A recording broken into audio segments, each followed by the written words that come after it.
Hello viewers, I doctor SVK Lal welcome you all in my YouTube channel. मेरे YouTube channel में आपका बहुत बहुत स्वागत है। अगर आप इस चैनल पर नए हैं तो चैनल को सब्सक्राइब कर लें। आज हम चर्चा करने जा रहे हैं भौतिक राशियों और उनका मापन। तो सबसे पहले समझते हैं कि भौतिक राशियाँ क्या है। तो भौतिकी के नियमों को जिन पदों में व्यक्त किया जाता है उसे हम भौतिक राशियाँ कहते हैं, जैसे लंबाई, द्रव्यमान, समय, बल, ऊर्जा, वेग इत्यादि। अब हम चर्चा करते हैं कि भौतिक राशियों को कितने भागों में बांटा जा सकता है या बांटा गया है।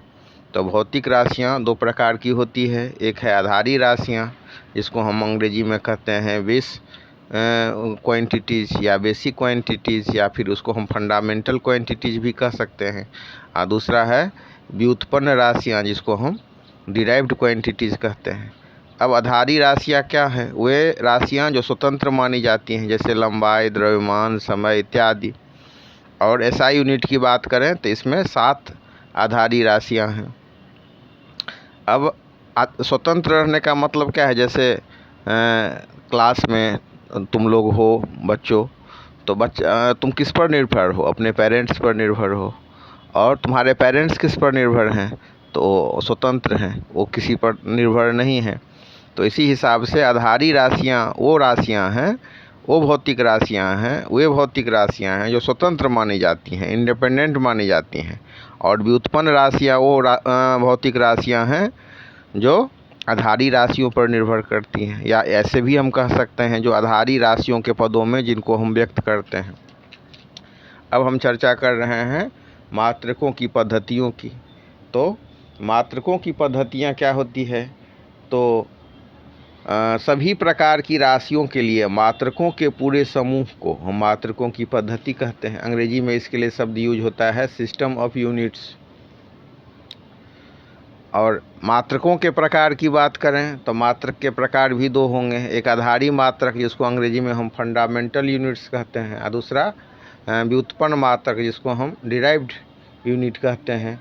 अब इसको दो तरह से परिभाषित कर सकते हैं। जैसे मतलब आधारी राशियों का मात्रक है तो उसको हम आधारी मात्रक कहेंगे, और व्युत्पन्न भौतिक राशि का मात्रक है तो उसको हम व्युत्पन्न मात्रक कहेंगे।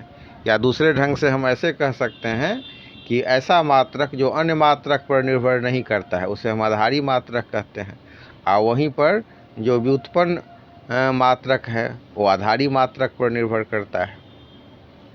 इसके बाद पूरे मात्रकों का जो समूह होगा, सभी प्रकार की राशियों के लिए मात्रकों के पूरे समूह को हम मात्रकों की पद्धति कहते हैं। अब दुनिया भर में जो प्रचलित मात्रकों की पद्धतियां हैं उसमें है FPS, इसका पूरा फॉर्म होता है फुट, पाउंड, सेकेंड। तो इसमें फुट हो जाएगा यूनिट ऑफ लेंथ, पाउंड हो गया यूनिट ऑफ मास, और सेकेंड हो गया यूनिट ऑफ टाइम। इसी हिसाब से दूसरे प्रचलित पद्धति में एक आता है CGS। तो इसका फुल फॉर्म होगा सेंटीमीटर ग्राम सेकेंड। तो सेंटीमीटर इसमें किसका यूनिट होगा? Unit of length. ग्राम किसका यूनिट होगा? तो ग्राम होगा मास का यूनिट, द्रव्यमान का यूनिट। और सेकेंड S किसका यूनिट होगा? तो सेकेंड समय का यूनिट हो जाएगा, यूनिट ऑफ टाइम हो जाएगा। तो उसी हिसाब से एक सिस्टम है, सिस्टम ऑफ यूनिट है MKS, मतलब मीटर किलोग्राम सेकेंड सिस्टम। तो इसमें मीटर हो गया unit of length, kilogram unit of mass, और सेकेंड हो गया यूनिट ऑफ टाइम।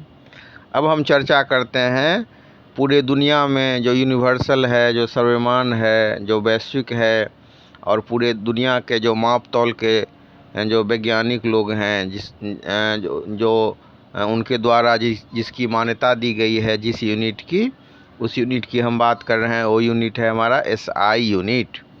तो अब हम सबसे पहले चर्चा करते हैं कि इसका आविर्भाव कैसे हुआ। तो इसका आविर्भाव 11वीं माप एवं तौल का महासम्मेलन 1960 ईस्वी में फ्रांस की जो राजधानी है पेरिस, उसी के नज़दीक एक जगह है सेवरे, तो सेवरे में आयोजित की गई थी। और 1960 के महासम्मेलन के बाद उस समय में SI यूनिट में 6 आधारी मात्रक थे। फिर 1970 में 14वीं तौल एवं माप का महासम्मेलन हुआ। उसके बाद SI यूनिट में 7 आधारी मात्रक हो गए। ये 7 आधारी मात्रक कौन कौन से हैं? तो लंबाई, मतलब लंबाई का मात्रक हो गया मीटर, द्रव्यमान का हो गया किलोग्राम, समय का हो गया सेकेंड, विद्युत धारा का हो गया एम्पियर, ताप का हो गया केल्विन, ज्योति तीव्रता का कैंडेला, पदार्थ का परिमाण का हो गया मोल। तो यहाँ पर हम बतला दें आपको कि 1970 में आयोजित हुआ था 14वीं मापतौल का महासम्मेलन, और उसमें 7वां आधारी मात्रक मोल को जोड़ा गया था। और इसका मूल नामकरण जो हुआ सो फ्रेंच भाषा में, और फ्रेंच भाषा में क्या हुआ, क्या नाम रखा गया था इसका? System international D units. French भाषा में कौन सा नाम इसका रखा गया था, क्या नामकरण किया गया था? System international D units. तो इस तरह से जो 7 आधारी राशियों का इसमें समन्वय किया गया, 7 आधारी राशि को माना गया इस समय में। और 11वीं मापतौल के समय में 6 आधारी मात्रक परिभाषित किए गए थे, और 14वें के बाद 7 आधारी मात्रक परिभाषित किए गए। तो लंबाई का मात्रक हो गया मीटर, द्रव्यमान का किलोग्राम, समय का सेकेंड, विद्युत धारा का एम्पियर, ताप का हो गया केल्विन, ज्योतीय तीव्रता का हो गया कैंडेला, और पदार्थ का परिमाण का हो गया मोल। इसके अलावा 2 संपूरक मात्रक भी हैं, समतल कोण के लिए रेडियन, घन कोण के लिए स्टेरेडियन।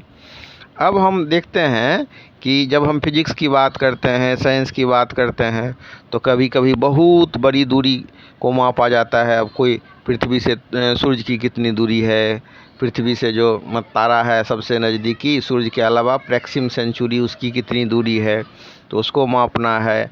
या फिर मतलब परमाणु का रेडियस कितना होता है, या परमाणु का भार कितना होता है, ये इस सब को मापना होता है। तो उसके लिए हम SI मानक उपसर्ग का उपयोग करते हैं।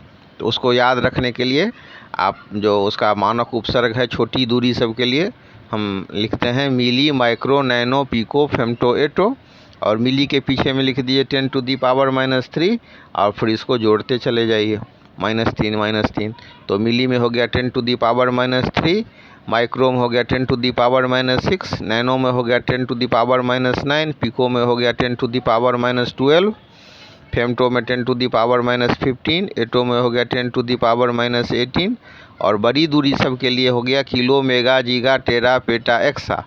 फिर वहाँ किलो के पीछे 10⁻³ लिख दीजिए, और सब के पावर में 3 ऐड करते जाइए। तो किलो का हो गया 10⁻3, मेगा के लिए हो गया 10⁻6, जीगा 10⁻9, टेरा 10⁻12, पेटा 10⁻15, एक्सा 10⁻18।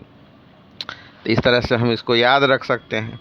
अब विभिन्न मात्रकों में, विभिन्न पद्धतियों में जो मात्रक है उनके बीच क्या संबंध है, तो इसको हम जानने के लिए ये समझते हैं कि कोई जो व्युत्पन्न मात्रक है उसको हम कैसे प्राप्त करते हैं। सबसे पहले हम इसको समझते हैं। तो किसी भी व्युत्पन्न राशि को परिभाषित करने वाला समीकरण क्या होगा, इससे इसकी जानकारी हमको मिल जाएगी। तो जैसे क्षेत्रफल है, तो क्षेत्रफल में के लिए क्या करते हैं, लंबाई गुने चौड़ाई। आयत का जो क्षेत्रफल होता है फॉर्मूला ही होता है लंबाई गुने चौड़ाई। तो लंबाई का यूनिट क्या होगा, मीटर, और चौड़ाई का यूनिट क्या होगा, मीटर। तो मीटर गुने मीटर मतलब मीटर स्क्वायर, या इसको हिंदी में बोलें तो वर्ग मीटर हम कह सकते हैं। इसी हिसाब से हम आयतन की बात करेंगे, तो आयतन बराबर होता है लंबाई गुने चौड़ाई गुने ऊंचाई। तो इसका जो आयतन का जो मात्रक हो जाएगा वो घन मीटर, हिंदी में बोलें तो घन मीटर, और अंग्रेजी में बोलें तो मीटर क्यूब। इसी हिसाब से जैसे कोई किसी भौतिक राशि का फॉर्मूला हमको याद है, जैसे घनत्व। घनत्व बराबर क्या होता है, द्रव्यमान बटे आयतन। तो उसका मात्रक हम कैसे निकालेंगे, तो घनत्व का फॉर्मूला क्या होता है, द्रव्यमान बटा आयतन। तो घनत्व का मात्रक हो जाएगा द्रव्यमान का मात्रक बटे आयतन का मात्रक। तो द्रव्यमान का मात्रक क्या होता है, किलोग्राम, और आयतन का मात्रक होता है मीटर क्यूब। तो किलोग्राम पर मीटर क्यूब इसका घनत्व का मात्रक हो गया। अब हम चर्चा करते हैं कि कुछ व्युत्पन्न मात्रक ऐसे हैं जिनके कुछ विशेष नाम दिए गए हैं। ऐसा किया गया है सुविधा के लिए और कुछ महान वैज्ञानिकों को आदर देने के लिए। जैसे ऊर्जा का SI मात्रक है जूल, तो जूल महान वैज्ञानिक हैं, उनके नाम पर रखा गया है। बल का SI मात्रक है न्यूटन, तो न्यूटन हम जानते हैं कि फोर्स के क्षेत्र में बहुत काम किया है न्यूटन ने, तो उनको आदर देने के लिए उनके नाम पर रखा गया है SI यूनिट जो फोर्स का होता है वो न्यूटन होता है। अब हम कुछ जो हमारा मात्रक है उसको हम परिभाषित करते हैं। जैसे मतलब हम दाब की बात करते हैं तो प्रति एकांक क्षेत्रफल पर लगने वाले बल को हम दाब कहते हैं। तो दाब का फार्मूला क्या होगा? दाब बराबर होगा बल बटे क्षेत्रफल। तो दाब का SI मात्रक हो जाएगा न्यूटन प्रति वर्ग मीटर। और एक महान वैज्ञानिक हुए, दाब के क्षेत्र में काम किए, भौतिकविद, उनका नाम है पास्कल। तो पास्कल के नाम पर दाब का SI यूनिट हुआ। तो दाब का अगर हम मात्रक निकालते हैं तो क्या होगा? न्यूटन वर्ग मीटर, और पास्कल भी उनके नाम पर हुआ। तो 1 पास्कल बराबर होता है 1 न्यूटन पर मीटर स्क्वायर। तो इसी हिसाब से अगर हम एक एटमॉस्फेरिक प्रेशर की बात करें 1 ATM, जिससे इसको इंडिकेट करते हैं, तो 1 ATM बराबर क्या होगा? 1.013 गुने 10⁵ पास्कल। इसके अलावा अगर हम बात करें ताप का, तो ताप के लिए हम केल्विन का उपयोग करते हैं। और इसमें 3 तरह का मात्रक आपको मिलेगा, केल्विन भी मिलेगा, सेल्सियस मिलेगा और फ़ारेनहाइट मिलेगा। तो जैसे मान लो 0 डिग्री सेल्सियस बराबर 273 केल्विन होता है। तो अगर मतलब 300 केल्विन को हमको चेंज करना है डिग्री सेल्सियस में, तो हम क्या करेंगे?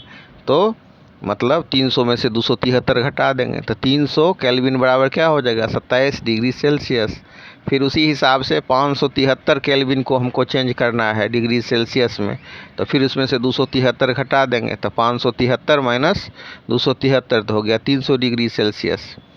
अब अगर मान लिए 25 डिग्री सेल्सियस को हमको कन्वर्ट करना है केल्विन में, तो क्या करेंगे? 273 जोड़ देंगे।